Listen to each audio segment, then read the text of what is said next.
What's good, YouTube? It's your boy Humble Warrior back at you guys with another video. First and foremost, congratulations to the Philadelphia Eagles. You did dethrone and defeat the Kansas City Chiefs 40-22 on the world's biggest stage to become Super Bowl champions. Super Bowl 59, I believe it was. With that being said, and I got that out the way, Jalen Hurts, kudos to you for winning the Super Bowl MVP. You played a phenomenal game, sir. You made some really good throws down the stretch. You also made the plays that you had to make to extend drives, to keep the offense on the field, to put points on the board. Now, with all that being wrapped up that I just said in the first 50 seconds, can we please, pump the brakes on Hurts and what he was, his performance and the grade that people was talking about, and how much better he is than other quarterbacks and this, that, and the third. I mean, I think people are missing the actual point of the Super Bowl last night. It showed that the team was constructed to destroy the Chiefs. The team, not the quarterback. Which is why I said before, you could have put any quarterback behind that line with what was around Jalen Hurts, and they would have had the same performance. Hence, a la Nick Foles. Did he not win the Super Bowl? Did he not win the Super Bowl MVP? And he had just as great a caliber defense in 2017 as Jalen Hurts did this year in Philadelphia. So I give Jalen Hurts his flowers. He did make the throws he needed to make. He had one dumbass interception. But outside of that, they gave him all the time in the world to make throws. Did you hear what I just said? They gave him all the time in the world to make those throws. Because they took away Saquon Barkley, who actually carried and evolved the Eagles offense to where it was the most feared rushing attack in the league. They were number one across the board in every rushing statistical category. They were number one with the addition of Saquon Barkley. So let's not sit here and go over the top with Jalen Hurts, because 2 years ago he had the exact same offense, except he had Miles Sanders. He didn't have the exact same defense, no, but they did have Kansas City down by 10 going in the half in that game. And the second half, Jalen Hurts didn't do a damn thing. And the media and everybody else buried him behind that weak-ass second-half performance in the Super Bowl, where Mahomes outplayed him and outscored him and ended up winning. I think it was right. It was either they won in I think they won in regulation. It was the score was 27-24 or something like that. That the Chiefs ended up winning that game. Whoever knows the correct score, please comment it for me. But either or, he ended up beating Jalen Hurts in the Super Bowl to get his, I want to say his second Super Bowl. Then he went on to defeat the 49ers. But this ain't about the 49ers. I just want people to realize, when you build around your quarterback, this is what they can do for you. People keep making it seem like Jalen Hurts been this dude from day one. He was not. Except Philadelphia was finna get rid of him 3 years ago. They were finna send him packing because he wasn't it. But the GM was smart enough to understand, oh, well, let me go out there and get an offensive line. Let me go out there and get A.J. Brown. Let me go out there and get Saquon. Let me go out there and get this defense. Let me go out and get draft these players that I think will be plugged into a system that's going to produce wins, playoff wins, and ultimately a championship. Let me go do that so that I can help elevate my quarterback, who is a big question mark at that position.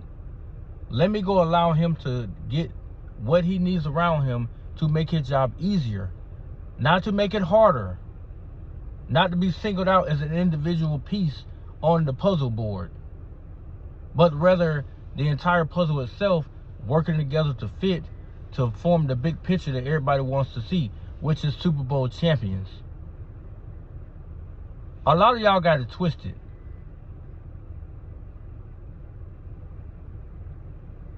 I literally, when Doug put out his video earlier, He painted a great. I mean,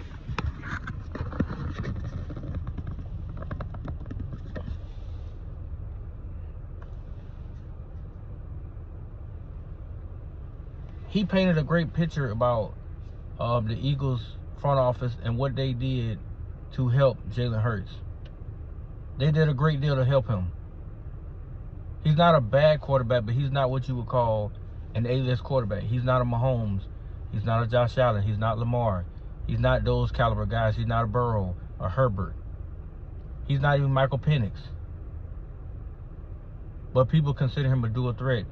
He's not really a dual threat quarterback. He's a run-first quarterback. They just happen to get him in position to make certain throws in that game, and he delivered. He threw spot-on passes in that game. But we're not going to go over the top and just, like, paint him into this, you know, Hall of Famer type quarterback. I'm not saying he won't get there. But like RC said today, you know, he started on this path of being a Hall of Famer. RC, you taking this too far, bro.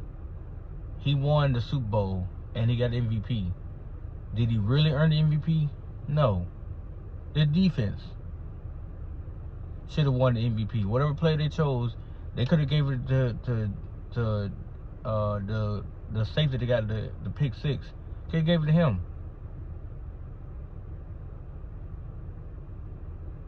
But Hurts got it because he's the quarterback and he threw 2 touchdowns and he rushed for a touchdown.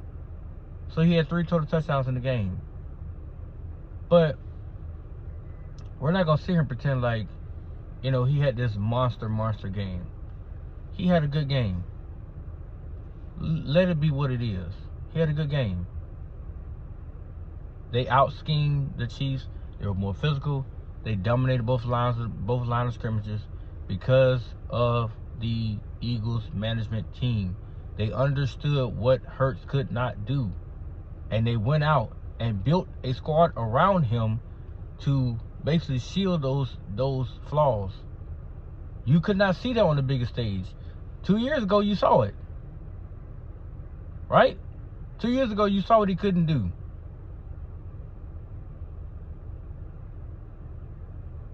And people ate him up for it, even though he had 300 yards in that game and 3 touchdowns. But he missed some bad throws in that game. He had a lot of dumbass things go on. But, you know, nonetheless, let's pipe down with this. I'm giving him flowers today because he's a Super Bowl champion. But to say that he's on this stratosphere, like, come on, bro. Y'all got to stop this. Now, next season, if they don't even get back, what are y'all going to say then? Who are you going to blame? Who's going to be to blame if they don't get back? Better yet, what's going to be said if he has a shitty year or he falls off the spectrum? What will be talked about then? Because you guys make my hair hurt with this stuff, man. Like, you're painting him in this way to where he is a winner, granted, yes. But he's winning because of the position he's put in. Put Jalen Hurts on the Dolphins right now. Is he going to get to the Super Bowl? No, he's not. Put him on the Jets. Put him on the current Patriots team. Put him on the Falcons team. The Rams. The Seahawks. The Bears. Is he going to get there? No, he's not. The Eagles were built on both sides of the ball to completely dominate. And they did that. I just want you guys to be fair in your assessments now. Especially Shannon Sharpe, who's a Pro Football Hall of Famer. Like he said, he's giving Jalen Hurts his flowers today. But we're not going to sit here and pretend like Jalen Hurts is in the same conversation with other quarterbacks that play the position way better. Now, he won. He has a Super Bowl trophy now. He's on the throne. But it's elements to where he's sitting at. And there's a bunch of whys as to why he's sitting on the throne. Has nothing to do with individualism. Because football is a team concept game. But you guys keep breaking this down into an individual, elemental type thing. Put it this way. If you put Tua in that game last night behind the offensive line, does he not ball out? Does he not ball out? With more time to throw, with Devontae Smith, with A.J. Brown, Dallas Goedert, Rager, who's number 83, he balled out too. Does Tua not does Tua not throw them same darts? Does he not do it? In fact, at some points in the game, Hurts was missing throws. He had guys open, he didn't see them. But nobody cares about that, right? Because he won the game. He had a good performance. I just don't want people to lose the fact of what he is. He's still a question mark. He still is. Philadelphia still looks at him as such. It's just the GM is smart enough to say, hey, I'm going to build around what I know he can't do. That's why every year his passing numbers are not that great. His touchdown passes are not that high. He's not going to do that. He's going to balance it out with running and passing. So your receiver or receivers might not get as many touches with him. But you better be damn sure he's going to get the touches and the running back going to get the touches. That's what he does. But it's literally produced them a Super Bowl championship because of what they went out and did in free agency and in the draft. So again, that was the purpose of the video. Kudos to the Eagles. Great damn victory. You just don't understand how happy I am. Because you have shut down the Chiefs Nation. So now they can be like every other person now looking up at the throne for the Eagles. They can become the huntee. No, they can become the hunter instead of the huntee. Or better yet, in Lame's turn, they can become the hunter instead of the prey. The Eagles are now the prey. Everybody will be coming to them next season. But they earned this Super Bowl trophy. Hats off to them. Much respect. But let's keep it in context about Jalen Hurts, okay? Moving forward. You guys have a blessed Monday, man. I'm about to go get some food real quick and then, back to work I go. But let me know what you guys think. Like, comment, subscribe, please. Let me know, how you really feel about this video, for real. Give me the feedback. Because I want to hear people's thoughts and opinions.